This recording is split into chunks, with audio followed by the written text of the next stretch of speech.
Excelente. Quisiera leer en la Biblia. Vamos a leer en Efesios capítulo 2. Efesios capítulo 2. Es impresionante lo que leímos aquí, porque lo que estoy pensando es en dos conceptos: la muerte y la vida.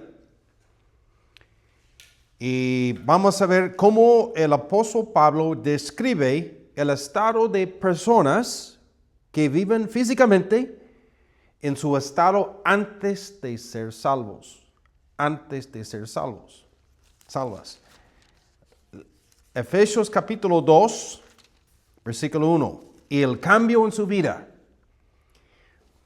Entonces, es lo que salvación ofrece a una persona. Antes, muerto en delito y pecado. Después, vivo para Cristo, con vida eterna. Efesios capítulo 2, versículo 1. Y Él os dio vida a vosotros cuando estabais muertos en vosotros delitos y pecados, en los cuales anduvisteis en otro tiempo, siguiendo la corriente de este mundo, conforme al príncipe de la potestad del aire, el espíritu que ahora opera en los hijos de desobediencia, entre los cuales también todos nosotros vivimos en otro tiempo en los deseos de nuestra carne, haciendo la voluntad de la carne y de los pensamientos, y éramos por naturaleza hijos de ira, lo mismo que los demás. Pero Dios que es rico en misericordia, por su gran amor que nos amó, aun estando nosotros muertos en pecados, nos dio vida juntamente con Cristo. Por gracia sois salvos. Antes muertos en delitos y pecados, ahora Él escribe que nos dio vida juntamente con Cristo. Qué cambio, qué transformación. Y vamos a leer un poco más. Hebreos capítulo 9. Hebreos capítulo 9. Versículo 13. Hebreos capítulo 9, versículo 13. Entonces en Hebreos tenemos mucha información acerca de cómo se llevó a cabo los servicios en el Antiguo Testamento en el tabernáculo. Cómo los sacerdotes ministraban en el lugar santísimo, el lugar santo. Y el sumo sacerdote entró al lugar santísimo el día de expiación, un día en el calendario de los judíos. Importante. Entonces, aquí tenemos un resumen. Hebreos capítulo 9, versículo 13. Porque si la sangre de los toros y de los machos cabríos y las cenizas de la becerra rociadas a los inmundos santifican para la purificación de la carne, cuanto más la sangre de Cristo, el cual mediante el Espíritu Eterno se ofreció a sí mismo sin mancha a Dios, limpiará vuestras conciencias. No la carne, conciencias de obras muertas, para que sirváis al Dios vivo. Una descripción. La sangre de los animales no pudo quitar los pecados para siempre. El sumo sacerdote entraba al lugar santísimo cada año. El día de expiación, cada año. Fue repetido cada año. El siguiente año entró otra vez. El siguiente año entró otra vez. Pero Cristo murió una sola vez por los pecados. El justo por los injustos, para llevarnos a Dios. Y la sangre de Cristo limpia la conciencia, para que sirváis al Dios vivo. Entonces, aquí marca la diferencia. Pero vamos a continuar, vamos a leer un poco más. Vamos a leer en Apocalipsis capítulo 20. Apocalipsis capítulo 20, versículo 14. Apocalipsis capítulo 20, versículo 14. Vamos a ver el fin de la muerte. Dice versículo 14 de Apocalipsis capítulo 20. Y la muerte y el Hades fueron lanzados al lago de fuego. Esta es la muerte segunda. Y el que no se halló inscrito en el libro de la vida fue lanzado al lago de fuego. Capítulo 21, versículo 4. Enjugará Dios toda lágrima de los ojos de ellos. Ya no habrá muerte, ni habrá más llanto, ni clamor, ni dolor, porque las primeras cosas pasaron. Juan capítulo 5, versículo 24.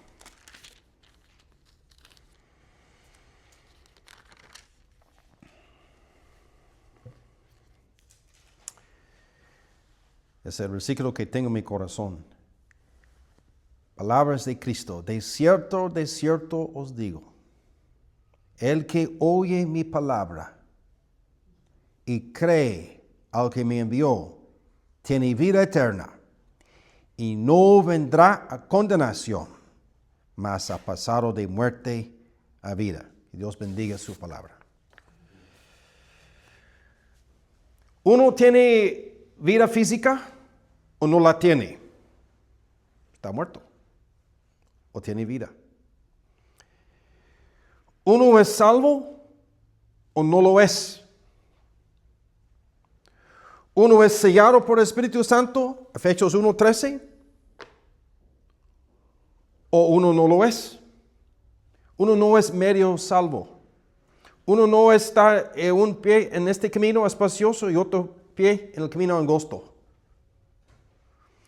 Uno es salvo o no lo es. Uno tiene vida o no la tiene. ¿Qué contraste? Juan, cosas blancos y negros. ¿Tiene vida o no la tiene? ¿Tiene esclavitud o tiene libertad? ¿Tiene la salvación o la condenación? ¿Anda en tinieblas o anda en luz? Aquí se presenta un contraste. Pues quisiéramos la vida. Tenemos vida física, estamos agradecidos. Pero quisiéramos que más personas tengan vida eterna. Vida eterna. Que conozcan a Cristo. Conciencias limpias. Paz para con Dios. Sabiendo que Cristo en la cruz murió por mí. Y uno entra así, creyendo en Cristo. Antes, la Biblia dice, y cree al que me envió, tiene vida eterna y no vendrá a condenación, mas ha pasado de muerte a vida. Uno piensa, no, es al revés. No, uno vive y muere. Es la vida a muerte. Ah, no, la salvación es al revés. La muerte a vida. Así andábamos como los efesios, conforme a nuestra forma de pensar, conforme al mundo, conforme a los deseos de la carne. Pero Pablo describe a los efesios. Pero Dios es rico en misericordia. ¿Con qué nos amó? Nos dio vida juntamente con Cristo. Vida eterna. Entonces, uno no puede ser medio salvo. Estuvimos pensando en un estudio bíblico en la casa de Mori el sábado, que el nacimiento de nuevo, uno nace físicamente o no ha nacido. Se puede indicar en el calendario el día cuando uno nace. Uno nace espiritualmente o no ha nacido todavía. La salvación ocurre en un momento de fe. No es un proceso. No es que estoy medio salvo, 50%, y tengo que seguir y seguir unas semanas más y quizás llegaría como 90% salvo. No, no, no, no. Uno es salvo o no lo es. Uno es muerto en delitos y pecados o tiene vida eterna.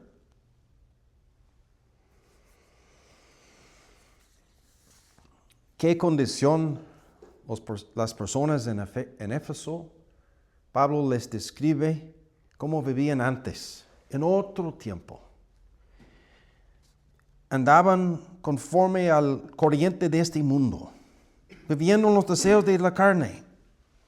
Todos lo hacen. Entonces el mundo así piensa. Y los deseos de la carne no solamente significa inmoralidad. Uno puede vivir una vida recta delante de otros y ser muerto espiritualmente. Nicodemo era doctor de la ley, un miembro de Sanedrín, un fariseo,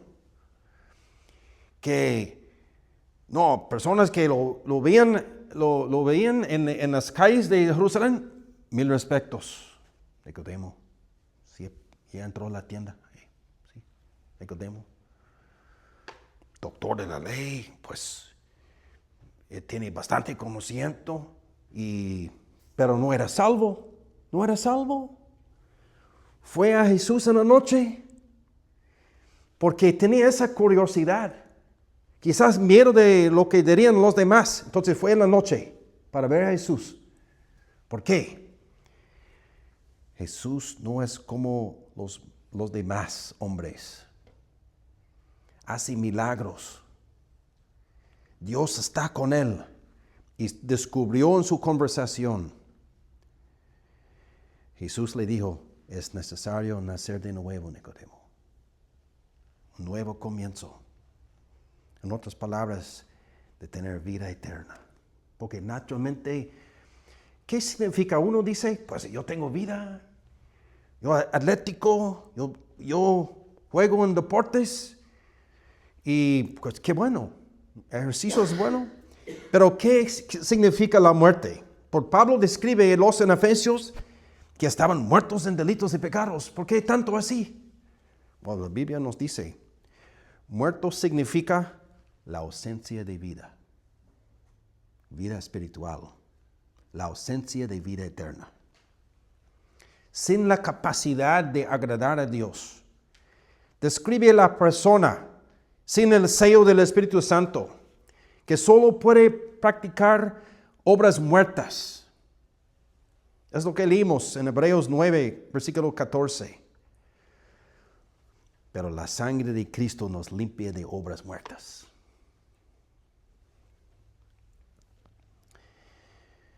La carne no puede ser cambiada, ni mejorada, ni reformada.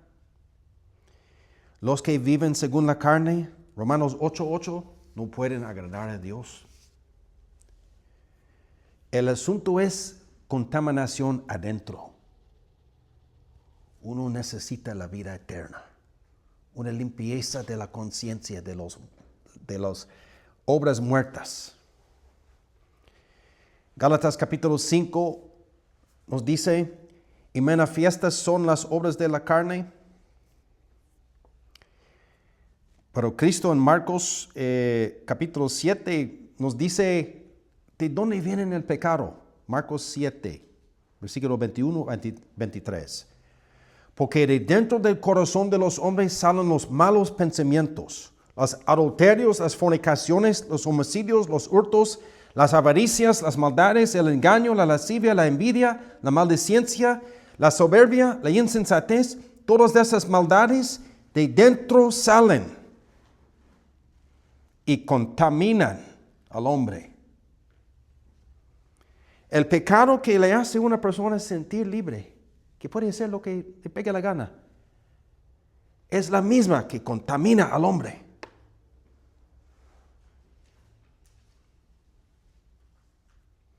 Y uno no se da cuenta. Y así, ciego espiritualmente, continúan los placeres que él no puede agradar a Dios. y necesita la salvación de su alma. Necesita la vida eterna. Falta la vida eterna. Pero uno hace la pregunta, ¿cómo puedo yo tener vida eterna? Esta vida está disponible hoy. 1 Juan 5, versículo 12 nos dice, el que tiene al Hijo, tiene la vida. El que no tiene al Hijo de Dios, no tiene la vida. 1 Juan 5, versículo 12. Uno no tiene al Hijo 50% y no otro, no. Uno tiene al Hijo o no lo tiene. Uno conoce a Cristo o no le conoce. Uno puede decir, yo sé que todo el mundo dice, todos los lugares, que Cristo vivía. Sí, todos sabemos. Todos sabemos. Uno puede decir que ahí está el regalo en la mesa sin tomarlo. Sin recibirlo. Uno puede creer que Cristo existía sin confiarlo. Pero, ¿qué dice Juan 3:16? Todo aquel que en Él cree no se pierda, mas tenga vida eterna. Entonces aquí tenemos la enseñanza es inconfundible. El que tiene al Hijo tiene la vida. El que no tiene al Hijo de Dios no tiene la vida. La vida eterna no se encuentra en la educación, la filosofía, la ciencia, las buenas obras, la religión, la iglesia.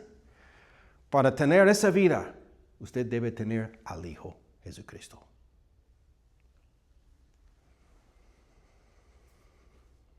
La vida eterna es inseparable de Jesucristo. El que tiene al Hijo tiene la vida. El que no tiene al Hijo de Dios no tiene la vida. ¿Tiene usted, querido oyente, al Hijo Jesucristo? ¿Conoce usted al Hijo como su Salvador? Aquí tenemos una promesa en Juan 5:24. De cierto os digo, el que oye mi palabra, la fe viene por el oír por la palabra de Dios. El que oye mi palabra y cree al que me envió, tiene vida eterna. ¿Quién lo envió? ¿Quién envió a Cristo? El Padre. Creer al Padre, lo que Él dice acerca de su Hijo, es creer en Cristo. Los dos. No vendrá a condenación. No verá las llamas del infierno. No vendrá a condenación. Una promesa segura. Porque Dios no miente. Mas ha pasado de muerte a vida. Juan capítulo 11, versículo 25, 26. Cristo dijo, yo soy la resurrección y la vida. El que cree en mí, aunque esté muerto, vivirá. Y todo aquel que vive y cree en mí, no morirá eternamente. Es la tragedia de este lugar. Uno muere eternamente. Pero si uno tiene vida eterna, uno vive eternamente. Vida eterna. ¿Cuándo entendió usted por la primera vez? Cristo murió por mí. Es el día en el calendario que usted puede indicar. Ese día yo recibí a Cristo como mi Salvador. Soy salvo, soy salva. Porque me di cuenta, cuando Cristo murió en esta cruz, Él murió por mí. Es el día de la salvación. Usted conoce a Cristo. Usted tiene al Hijo. Qué bendición ese día. Y otros en su familia también. Oramos que así sea. Y otros también conozcan a Cristo. Como escuchamos, la salvación no depende en obras. ¿Por qué? Depende en la obra de Cristo. No depende en mis obras. depende en la obra de Cristo en la cruz. En la obra de Cristo, una vez para siempre. Él dijo, consumado es. Entregó su vida por nosotros en la cruz. Fue sepultado, murió ese día. El tercer día resucitó de la tumba. Es un Salvador que vive y todavía le puede salvar. Confía en Cristo. Ponga su fe en Cristo. Acude a Cristo. Y recibe la vida eterna por la fe en Jesucristo. Que Dios bendiga su palabra. Padre Santo, te damos gracias por Jesucristo. Te damos gracias por los momentos en tu presencia. También por entender poco más de tu santa palabra. Oramos que nos ayudes a entender más de la palabra, que si uno falta la salvación aquí, que puede recibir lo que es el Señor Jesucristo como su Salvador personal. Oramos, Padre, que nos lleves con bien a nuestros hogares y que nos cuides esta semana y nos guardes. Te pedimos tu bendición sobre nuestras familias también, que otros en la familia que no tienen la salvación pueden ser salvas. Ahora quisiéramos encomendarnos en tus manos, pidiendo tu bendición a los que escuchan el mensaje, que pueden recibir a Cristo como su Salvador personal, confiando en Cristo. Por todo aquel que en Él cree, no se pierda, mas tenga vida eterna. Padre, pedimos tu bendición sobre todos aquí, en el bendito nombre de nuestro Señor Jesucristo. Amén. Vamos a terminar cantando un himno, el himno